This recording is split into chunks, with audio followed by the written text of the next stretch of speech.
Hi guys, today I am going to tell you about human rights and article 1 to 30। देखिए article 1 to 30 जो human rights के syllabus में है उसमें से आपको एक दो या तीन प्रश्न आ सकते हैं, क्वेश्चंस तो आपको आ सकते हैं। तो इसके लिए क्या है कि एक इम्पॉर्टेंट बन जाता है, लेकिन कई बार क्या होता है कि हमें वो पूरे आर्टिकल पता नहीं चलते। तो इसीलिए मैंने एक शॉर्ट ट्रिक लाई है जिससे कि आप जो की वर्ड्स है उस आर्टिकल में और उतना भी याद रखोगे तो आपको पूरा क्वेश्चन सॉल्व होने में मदद मिल जाएगी। तो मैं इस ट्रिक कैसी ये ट्रिक ऐसी ट्रिक है जैसे कि मैंने एज के हिसाब से, आप ऐसा मान लो कि 1 to 30 these are age, according to age मैं आपको बताऊंगा कि ये आर्टिकल कैसे रिमेंबर करते हैं। ये इंपॉर्टेंट क्वेश्चन है ह्यूमन राइट्स लॉ पेपर में जो आता है। तो चलिए बिना आई स्टार्ट। तो कैसे पता आर्टिकल 1 to 30 ह्यूमन राइट्स के जो है आपको कैसे याद रखने हैं मैं बताता हूँ। चलिए आर्टिकल 1। तो आर्टिकल 1 में आप समझिए कि एक पहले साल बच्चा बॉर्न होता है। 1 साल का जो बच्चा होता है ही is born free. So remember born free, all humans are born free आपको लगेगा। ठीक है, पहले साल हो गया बॉर्न फ्री। दूसरे साल में क्या होता है, उसको हम फ्रीडम दे देते हैं, फ्रीडम एंड नो डिस्टिंक्शन। हम उसको किसी तरह का डिस्टिंक्शन नहीं देते, डिस्क्रिमिनेशन नहीं करते, उसको फ्रीडम देते। 2 साल का जो बच्चा होता है उसको हम फ्रीडम और डिस्टिंक्शन देते हैं। तो पहले साल में तो वो फ्री होता है, आराम की ज़िंदगी जीता है। दूसरे साल में डिस्टिंक्शन नहीं देते, उसको डिस्क्रिमिनेशन नहीं करते। ठीक है, तीसरे साल में उसको बताते हैं कि तेरा तीन तीन आपके जो तीन हैं, तो तीन राइट्स होते हैं, लाइफ लिबर्टी सिक्योरिटी। तीसरे साल में उसको बताया जाता है कि लाइफ लिबर्टी और सिक्योरिटी है तेरे साथ क्या है, लाइफ लिबर्टी और सिक्योरिटी। ठीक है, पहले साल तो बॉर्न फ्री, पहले साल में तो फ्री बॉर्न हो गया। दूसरे साल में क्या हो गया, फ्रीडम और नो डिस्टिंक्शन है। तीसरे साल में क्या होता है उसको बता दे, तीन राइट्स दिए, लाइफ लिबर्टी एंड सिक्योरिटी। तो चौथे साल में क्या होता है कि बच्चों को लगता है कि मेरे बाप जो है मुझे बहुत काम करवा रहा है, स्लेव की तरह ट्रीट करवा रहा है। ऐसा समझ लो, ऐसा नहीं है, ऐसा समझ लो, समझने के लिए मैं बोल रहा हूँ। चौथा स्लेवरी। तो चौथा आर्टिकल क्या है, स्लेवरी। चौथे साल में बच्चों को लगता है कि यार बाप मुझे बोल रहा है कि कुछ ये लाओ वो लाओ, तो उसको स्लेवरी जैसा लगता है, वैसा नहीं है। तो पाँचवें साल में वो, चौथे साल में वो बोलता है कि स्लेवरी वगैरह है क्या, ऐसा मैं स्लेव हो गया आपका, ऐसा बोलता है बाप को। तो बाप उसको पनिशमेंट देता है 5वें साल में।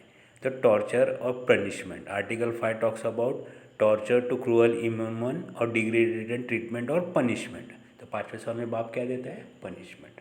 समझ में आ गया। देखो पहले साल में बॉर्न फ्री होता है, दूसरे साल में उसको आपको क्या फ्रीडम देते हैं और डिस्टिंक्शन नहीं होता है। तीसरे साल में हम क्या बोलते हैं, बच्चे को तीन चीज़ बताते हैं, लिबर्टी, सिक्योरिटी और लाइफ, तीन चीज़ें हैं आपको। चौथे साल में बच्चे को ही लगता है कि मैं स्लेव हो गया बाप का, तो बाप उसको 5वें साल में पनिशमेंट देता है, ऐसे समझ लो। छठे साल में क्या होता है कि उसको ही खुद को, बच्चे को आई एम अ पर्सन ऐसा रिकग्निशन होने को लगता है कि मैं पिताजी समान हूँ, recognition. So 6th age, at the age of 6 he recognises himself. तो ऐसा रखना recognition. Everyone has the right to recognition everywhere as a person before the law. ठीक है। 7वें साल में कानून उसको बोलता है कि we will protect you, equality before law. 7वें साल में क्या बोलता है कानून इस बच्चे को, अगर तुम्हें टॉर्चर विचर हुआ है तो इक्वालिटी बिफोर लॉ। ठीक है। 8वें साल बोलता है मैं अभी कोर्ट में फाइल करूँगा। 8वें साल में बच्चा बोलता है बाप के खिलाफ मैं कोर्ट में एफआईआर फाइल करूँगा। तो ट्रिब्यूनल किधर जाएगा वो 8वें साल में, ट्रिब्यूनल।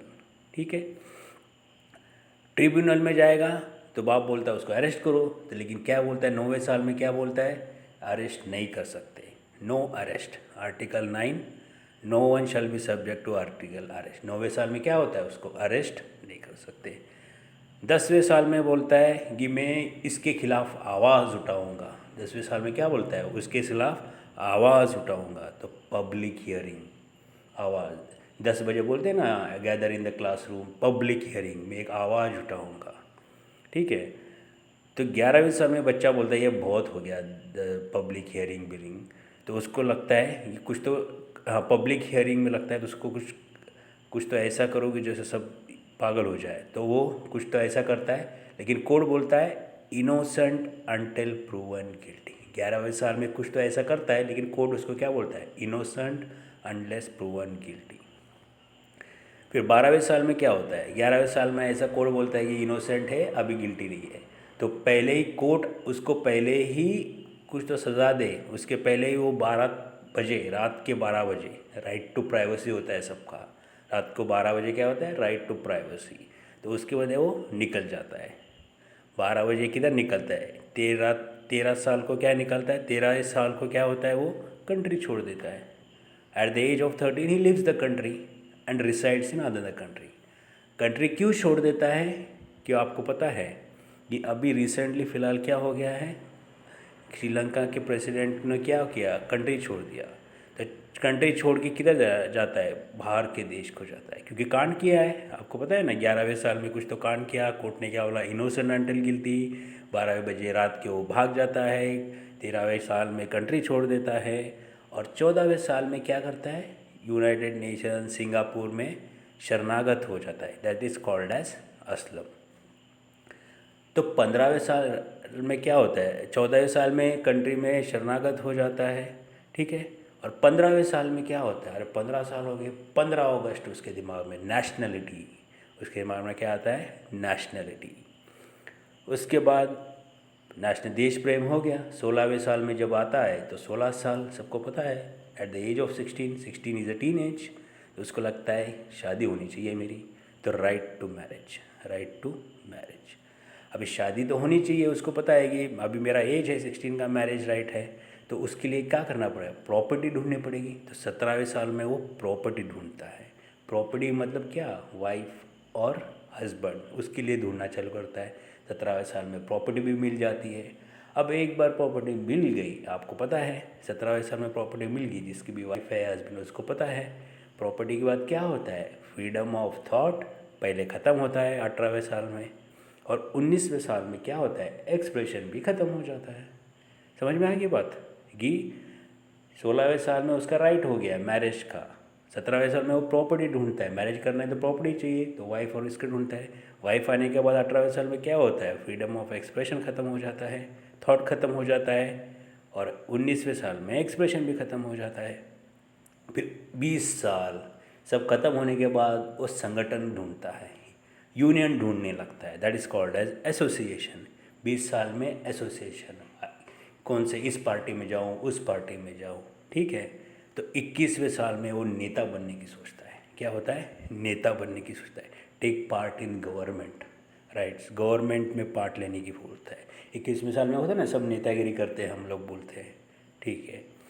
तो 21वें साल में नेतागिरी कर ली, उसमें से कुछ जमा नहीं, तो 22वें साल में लगता है कि यार कुछ तो सिक्योरिटी चाहिए अपने को, कुछ तो क्या चाहिए, सिक्योरिटी चाहिए। तो वो social security, 22 article 22 talks about social security. 22वें साल में सिक्योरिटी होगी, पहले नेतागिरी 21वें साल में कर ली, 22वें साल में सिक्योरिटी ढूंढने लगता है। अभी सिक्योरिटी ढूंढने तो कौन सी ढूंढे, तो 23 at the age of 23 security चाहिए, तो क्या होगा, सिक्योरिटी कौन सी सिक्योरिटी जा, सबसे अच्छी सिक्योरिटी किस में है, पब्लिक एम्प्लॉयमेंट, गवर्नमेंट जॉब। आपको पता है 23वें साल में वो गवर्नमेंट जॉब के पीछे लगता है, सिलेक्ट हो जाता है 23वें साल में, एम्प्लॉयमेंट, चॉइस ऑफ एम्प्लॉयमेंट, तो पब्लिक एम्प्लॉयमेंट, ऐसा रिमेंबर करो। एम्प्लॉयमेंट मिल गई, गवर्नमेंट मिल गई, तो फिर आपको पता है 24 घंटे एट द एज ऑफ 24 आराम, 24 घंटे, 24वां साल 24 घंटे आराम, rest and leisure, rest and leisure, आराम ही आराम।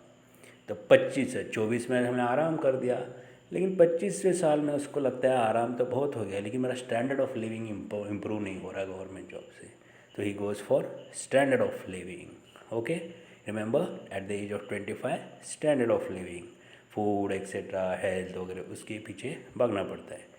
अब स्टैंडर्ड ऑफ लिविंग इम्प्रूव करना है तो उसके लिए क्या करना पड़ेगा, पढ़ाई करनी पड़ेगी, मेहनत करनी पड़ेगी, तो एजुकेशन। 25वें साल के बाद फिर से उसको खुद का एस्टेब्लिश करना है ना, तो 26वें साल में क्या होता है, education, anything related to education. After education, अभी पढ़ाई भी कर ली, अभी क्या हो गया, अभी देखो 21वें साल में उसने क्या बोला, 21वें साल में आपने क्या बोला, गवर्नमेंट जॉब ले लिया। 22वें साल में क्या हो गया, सिक्योरिटी हो गई। 21वें साल में गवर्नमेंट में पार्टिसिपेट कर लिया, नेतागिरी कर ली। 22वें साल में सिक्योरिटी ढूंढने लगा। 23वें साल में गवर्नमेंट जॉब मिल गया। 24वें साल में 24 घंटे, 24 साल आराम ज़िंदगी। लेकिन उसके बाद 25वें साल में स्टैंडर्ड ऑफ लिविंग इम्प्रूव करना है, उसके लिए 26वें साल में वो पढ़ने लगता है। और पढ़ते पढ़ते उसका क्या होता है कि उसकी माइंड डेवलप होता है और उसको लगता है 27वें साल में अभी मैं सोशल सर्विस करूँ, कम्युनिटी कल्चर, सोशल सर्विस, देश प्रेम। तो 27वें साल में क्या, कम्युनिटी कल्चर।